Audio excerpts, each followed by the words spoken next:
Thanks so much, Radhika, for the introduction, and thanks everyone for attending this event. It has been an incredible event talking about all the different connections to multipolarity and how we need to understand this moment. My talk will focus on multipolarity as an expression of class struggle. And to begin, I want to say just in the post-Soviet era, it has become fashionable to strip all geopolitical developments of their class roots. Wars have been explained away by bourgeois propaganda, the war on terror, great power competition, in matters of quote unquote national security. The Ukraine crisis is a case in point. Russia's military operation in Ukraine has been labeled a war without a cause by Western detractors.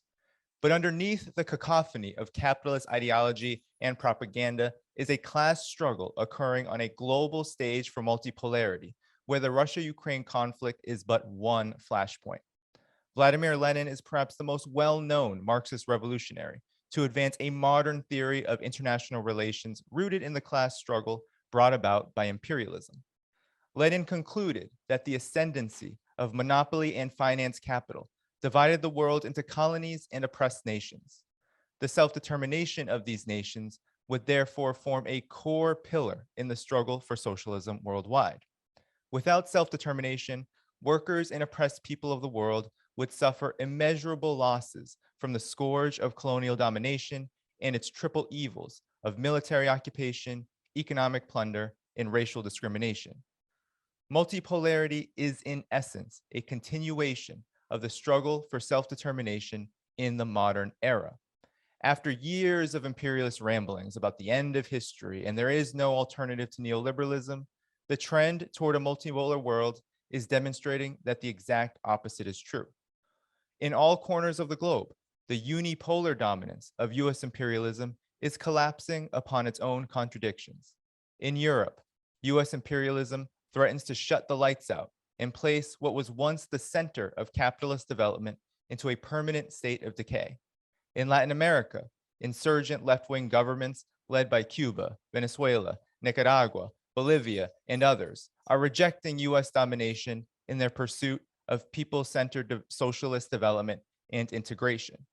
In Africa, Western plunder and militarization led by the US has led many countries to pursue stronger relations with China and Russia. China and Russia are in the vanguard of the multipolar world.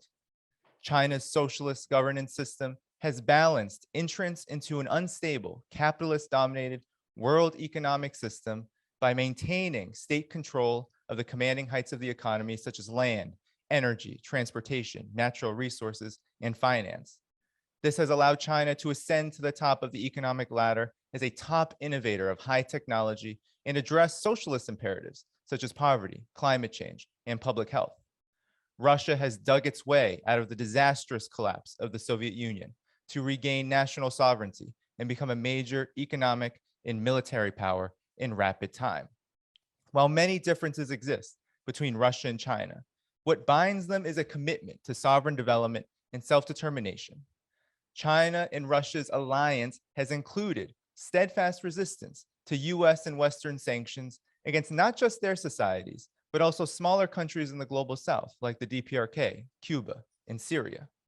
China and Russia have led efforts to seek peaceful resolutions where the US only makes war.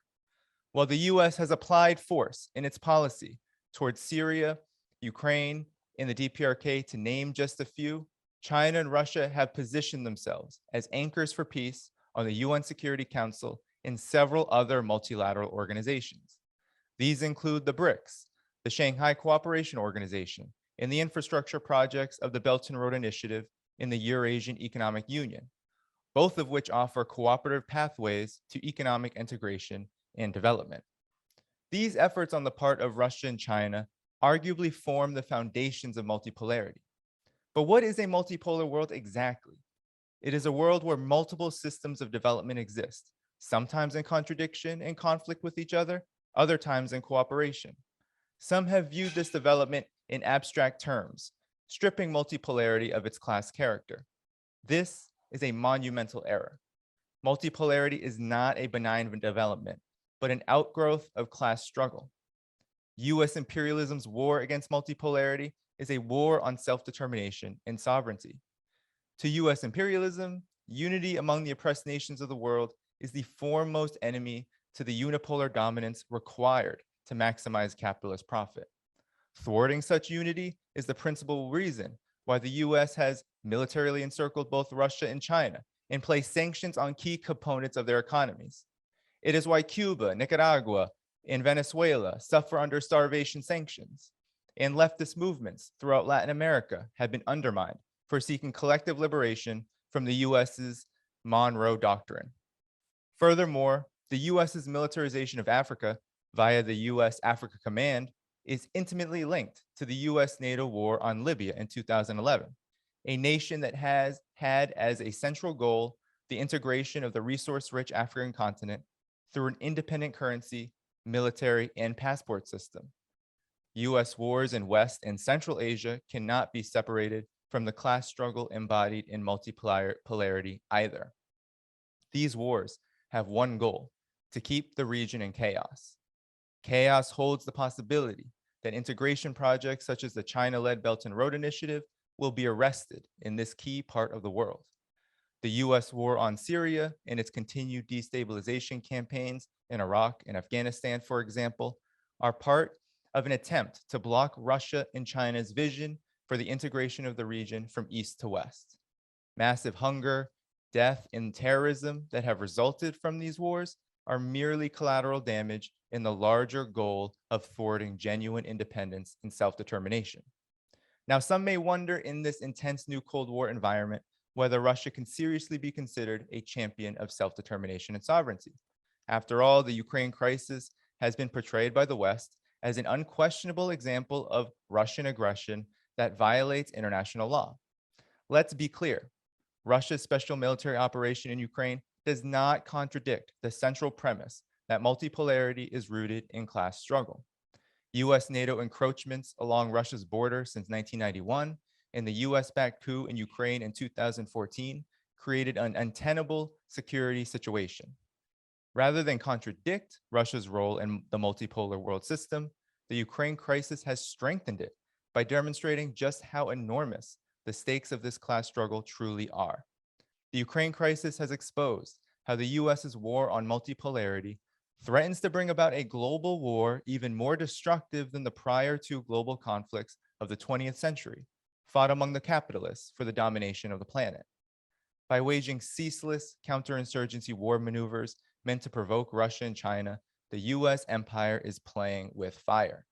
This is evident in the US's complete refusal to negotiate with Russia in December of 2021 to prevent the Ukraine crisis from escalating, and its increased military expenditures to both Ukraine and Taiwan over this same period. US imperialism has been the instigator of war and violator of self-determination all along, but it is the wall-to-wall misinformation of the Western corporate media which has convinced many in North America and Europe to believe otherwise. US imperialism clearly views multipolarity not from the prism of peaceful coexistence, but as a threat to its continued rule of a financial empire. Progressive and left forces in the West should too. Multipolarity is indeed a class struggle, one characterized by nations and peoples pursuing peaceful, sovereign, and people-centered development in the face of a hegemon willing to use the deadliest forms of economic, political, and military warfare to stop them. The question becomes, which side are we on? The side of the imperialists, led by the United States, seeking maximum profit for the fewest people and nations, or that of China, Russia, and its allies, striving for self-determination and integration in an effort to meet the needs of the people and the planet? Our collective answer will determine whether progressive forces in the West continue to stand by and watch the war on multipolarity unfold, or whether they are organized to follow Lenin's advice and take up the struggle to defeat their own imperialist governments at the root of this problem. Thanks so much, everyone, for attending this event, and that concludes my remarks.